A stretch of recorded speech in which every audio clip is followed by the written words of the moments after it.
Hi, my name is Jamie Jordan. You may know me as one of the pastors here at church. I am married to Stacy. We've been married for over 14 years now. We have two boys, Drew and Caleb. However, there's a part of my life you may not know about. When I first began attending this church, I was married to someone else.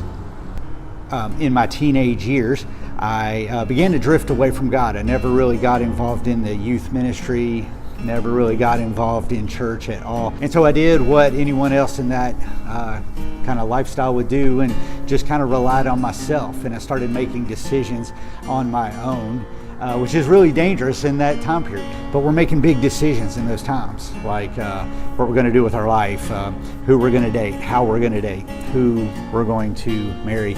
And that was my life. That's precisely what I did. And so I got married at a young age, and we had a beautiful daughter named Hannah. But as it turned out, a few years after that, we realized that this marriage was not going to make it. After some attempts to try to help it heal, we decided to file for divorce. That by far was the hardest time of my life. It was truly a low point in my life. I had battled anxiety and depression and most certainly anger like I'd never had before.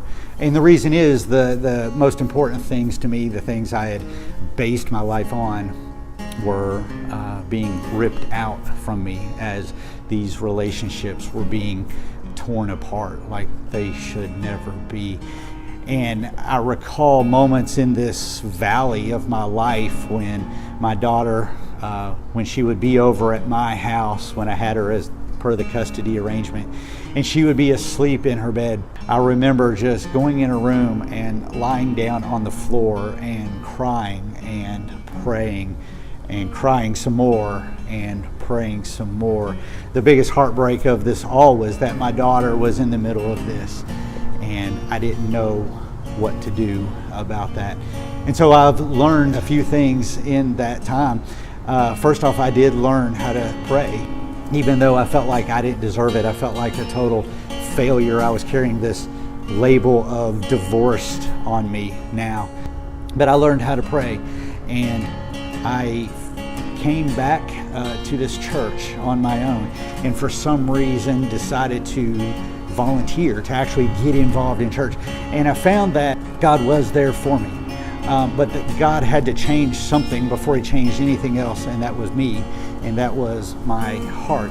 He had to help me to let go of that anger and the bitterness and the selfishness and that wanting just to lash out all these things that we struggle with going through a divorce. I got involved in the church. I found a church family like I'd never found before. I was doing things to help people, to make a difference in people's lives, and that felt really, really good. And I began to learn about God. It became real. I wasn't just sitting in a church worship service, but I was actually participating in what God was calling us as the church to do. And through all of that, I think God was transforming me. My relationship with my ex-wife began to change. It wasn't defined by anger and fights. It became to be defined by teamwork and us realizing that we have this precious daughter, and it's still our job to raise her. And so God began to change the whole scenario. We began to work together. We weren't counting the custody arrangement minute by minute, but it was one of flexibility.